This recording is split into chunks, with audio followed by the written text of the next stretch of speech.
Sellers are pricing upgrades into homes that buyers actually don't want. And if you're relocating here, you're most likely the person paying for it. You fly in, you see a stunning kitchen or a gorgeous backyard, and you fall in love.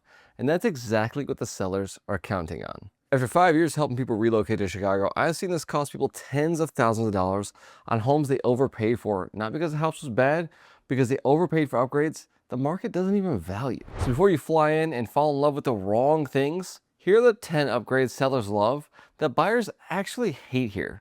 Starting with number 1, wall-to-wall carpet. Sellers love carpet. It feels cozy, it photographs well, it makes a house feel warm.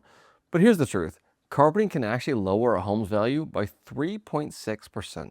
Think about what goes through a buyer's head when they walk into a beautifully staged home and they look down and they're already calculating the cost to rip all of this carpet out. They're thinking about all the stains that they can't see, the allergens, the wear.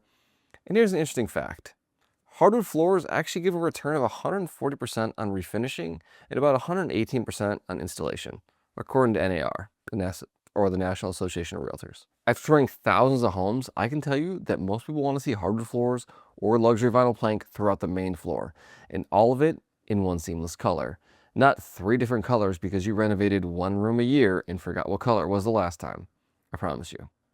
Some even like to see LVP or hardwood floors in the second floor hallways, but they are completely okay and prefer carpet in the bedrooms for that warmer, cozier feel on their feet. Now that one is probably expected. But the next one, this is where sellers really get sentimental and buyers, they kind of get practical on it. We're talking elaborate backyard patios and fire features. Sellers pouring tens of thousands of dollars, sometimes 6 figures, into outdoor spaces. Stamped concrete, built-in fire pits, outdoor kitchens, string lights, and then they price every penny of it right into the home. The return on investment, about 55%.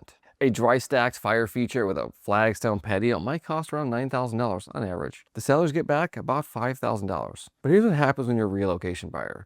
You're looking at the patio and thinking, it's a $20,000 upgrade. The seller is thinking the same. But neither one of you are right. You see, the market doesn't care how much it costs to build. I'm sorry, it just doesn't. Enjoy the outdoor space, but don't let it justify a price over comparable homes in the neighborhood. They just don't have it. I just looked at a home with a $150,000 patio. It was beautifully done, but it was also 600 square feet smaller than the homes in the neighborhood at the same selling price. Now, did it find a buyer? Actually, this time it did, but that doesn't always happen. The backyard doesn't add square footage, and it doesn't change the bones of the home, so it's hard to get all that money back.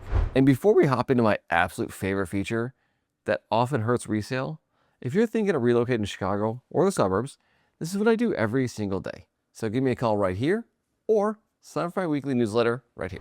Now we're talking about the in-ground swimming pool. And while it's my favorite feature, nationally a pool adds about 7% to home value. In the Chicagoland market, closer to 0 sometimes. But you get 100% of the headache when you own one.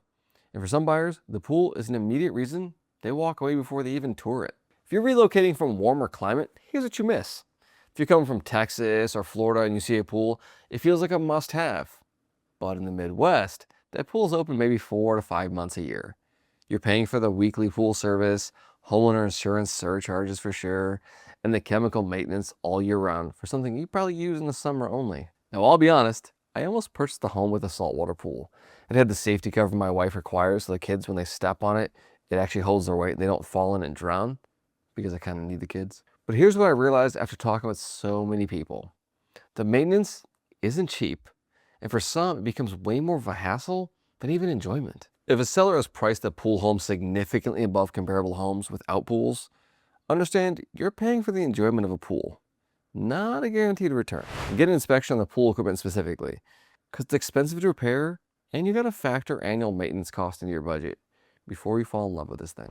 Now this next one, I love looking at, but for many people, it's an instant no. And that's high maintenance landscaping. Some sellers treat the yard like it's a passion project. Koi ponds, exotic plants, elaborate water features. And when you walk through, it looks stunning. But what people actually start thinking is, who's taking care of all this? I showed a home many years ago. Beautiful ranch to my clients who were in their early 60s. We're good friends. And as soon as they walked outside and they saw that koi pond, the husband looked at me and said, "What am I gonna do with this, Jay? What am I gonna do with this?" I would have to fill this thing in because it is just gonna be too much maintenance for me over the years. You know what's even funnier? 2 years later, I met the new owner of that home. when he called me to sell it. We toured around, and the koi pond, well, it was gone. He completely removed it because of how much maintenance it had become. I'm not gonna lie, I chuckled a little bit. If you love it, enjoy it. But it's not something you want to maintain. It can also be a negotiating lever, sometimes. You see, the seller that priced in the cost and the love they put into it, you probably don't want to pay for either. Now, this next one, I absolutely despise. Thankfully, we don't see it a ton, because if we did, I'd lose my mind. That's the garage conversion. Converting a garage space into living space costs usually $6,000 to $7,000, and you get back about 50% of it, if you're lucky. And here's why it's especially dangerous here. Here's the thing, we're not in South Carolina or Florida. We get winter, which brings snow, ice, all the fun stuff here. Living in apartments and having to go outside to warm your car up and scrape off ice out the windows and everything else is not a fun idea. Trust me, I did it for years. Now, I will say with remote starts now being, it's not a huge issue, but no one wants to spend hundreds of thousands of dollars on a home and then have to walk into their car into a freezing cold and scrape ice or any of that extra nonsense just for a bit of extra square footage. I can promise you that. Before you fall in love with a converted garage, ask 2 questions. Do you need to park your car in a garage, or are you okay with it being outside all year? And has the conversion been permitted, or did someone just get creative with Uncle Esther on one of the weekends with a case of beer? I'm just saying, I've seen it. Now, I'm gonna list this next one, but I'm kind of on the fence about it myself. 3 seasons room or sunrooms. They're incredibly popular, especially in the South, and sellers love to present them as bonus living space. But here's what you need to know. A 3 seasons room doesn't count towards official square footage on the home. A sunroom might. But if it's a 3 seasons room, the appraiser won't include it. So when the seller says something like, we have 2,400 square feet, including the 3 seasons room. No, you don't. The sunroom might be another 200 square feet. Gorgeous glass, natural light, but your lender's appraiser is going to look at it as a 2,200 square foot home of living space. And the ROI on sunrooms or 3 seasons rooms, it's about 48%. You're paying full price for something that doesn't even count on paper most of the time.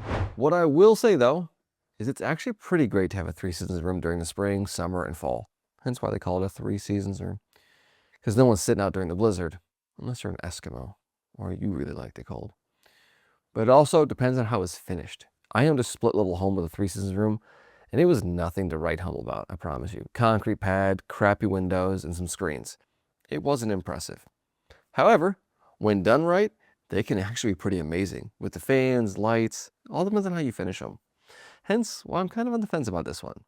You let me know your thoughts. Now, this next one would absolutely make me buy a house, and many builders even do this in staging. However, most people love the look, but they don't even use them. And that's the converted home office with built-ins. You see, 5 years ago, during peak remote time, sellers were charging premium prices for custom built-in offices, the shelving, custom millwork, dedicated HVAC. Return on investment today, about 45%. And more importantly, those built-ins kind of become your problem. When you're relocating, you might not work remotely at all. You might need it as a guest room, a bedroom, a playroom, or just flex space. A room full of floor-to-ceiling built-ins isn't really going to be a feature to you. It's a renovation. The sellers have priced it in as it's a huge feature. I was just touring a few new build communities with my buyers, and they staged the bedrooms as an office with full built-ins. She fell in love. When I asked her, what are you going to do with this space? She was silent as a church mouse. Because what really happens is people love the decoration, but they didn't have a purpose for it half the time. If a home has a heavy custom office build out, ask yourself this honestly. Will you use it the way it is? If not, factor removing it into your budget. It's not adding value to your life, so don't fall in love with features you're never going to use.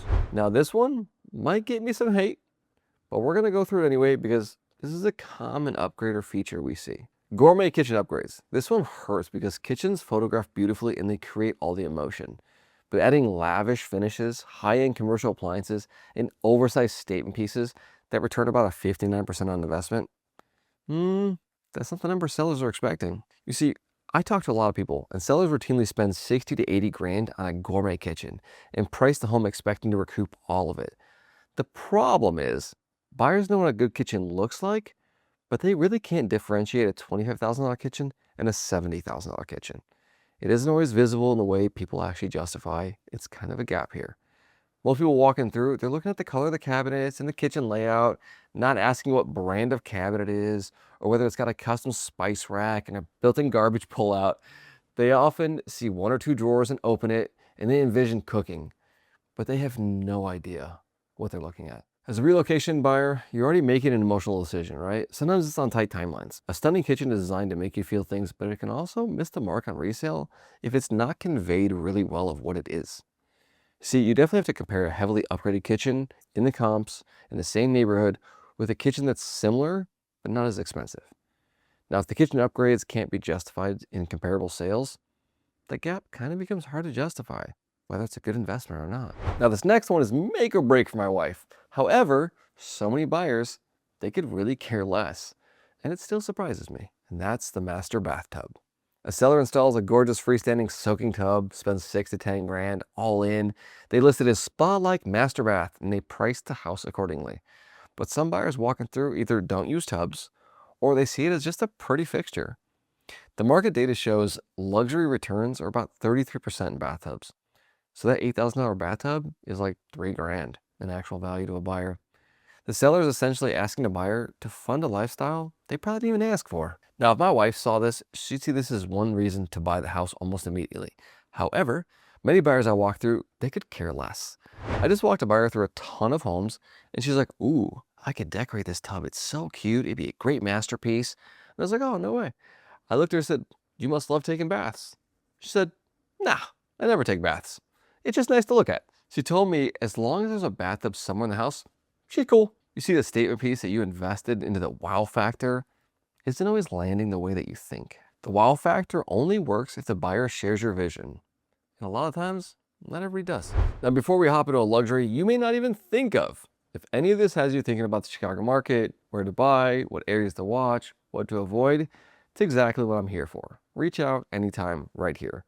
Or sign up for my weekly newsletter right here, where I keep you updated on the market, local spots worth knowing about, and everything happening across the suburbs and Chicago. Let's talk luxury driveways. A seller in the Chicago area may drop $25,000 on an elaborate paver driveway, and they price it into the home expecting full credit as such.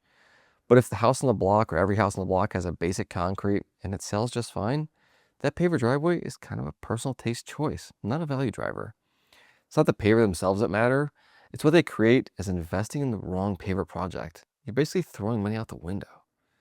And as a relocation buyer, you should enjoy it if it's there, but most people don't even evaluate driveways to that level. I had a client buy a home with pavers, and he loved them at first. Then he kind of got annoyed because a year later, he had to redo the sand in some spots and deal with the maintenance, and he really didn't plan for that. We ended up selling that home a year later, and his next home he made sure was concrete, not pavers. And we're in Chicago, right? We get freeze-thaw cycles. So it requires significantly deeper base to prevent the frost heave that you can actually get here. And that drives up the cost even more compared to warmer climates.